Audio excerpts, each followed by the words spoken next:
Welcome. In this video I will show you how to adjust manual white balance on your Hollyland VenusLiv Air camera. So first of all, you're gonna have to power your camera and then select the shooting mode by tapping on the icon in the top left corner. Then select the shooting mode that you want to use, for example the SD card mode, which I selected.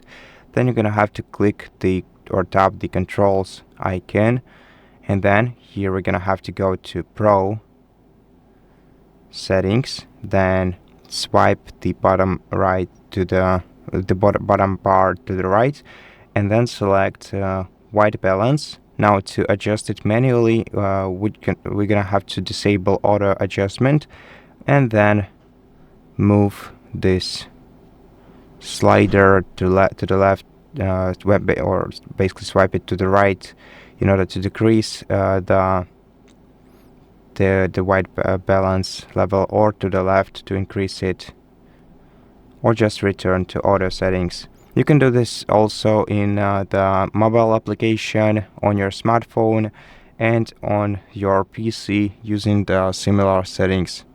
So on your smartphone, we're just gonna have to go to camera control, and here on the bottom bar we can also select white balance and adjust it manually or enable auto. And that's how you do it. Thank you for watching this video. If you liked it, please consider subscribing to our channel, leave us a like and a comment below, and I'll see you in the next one.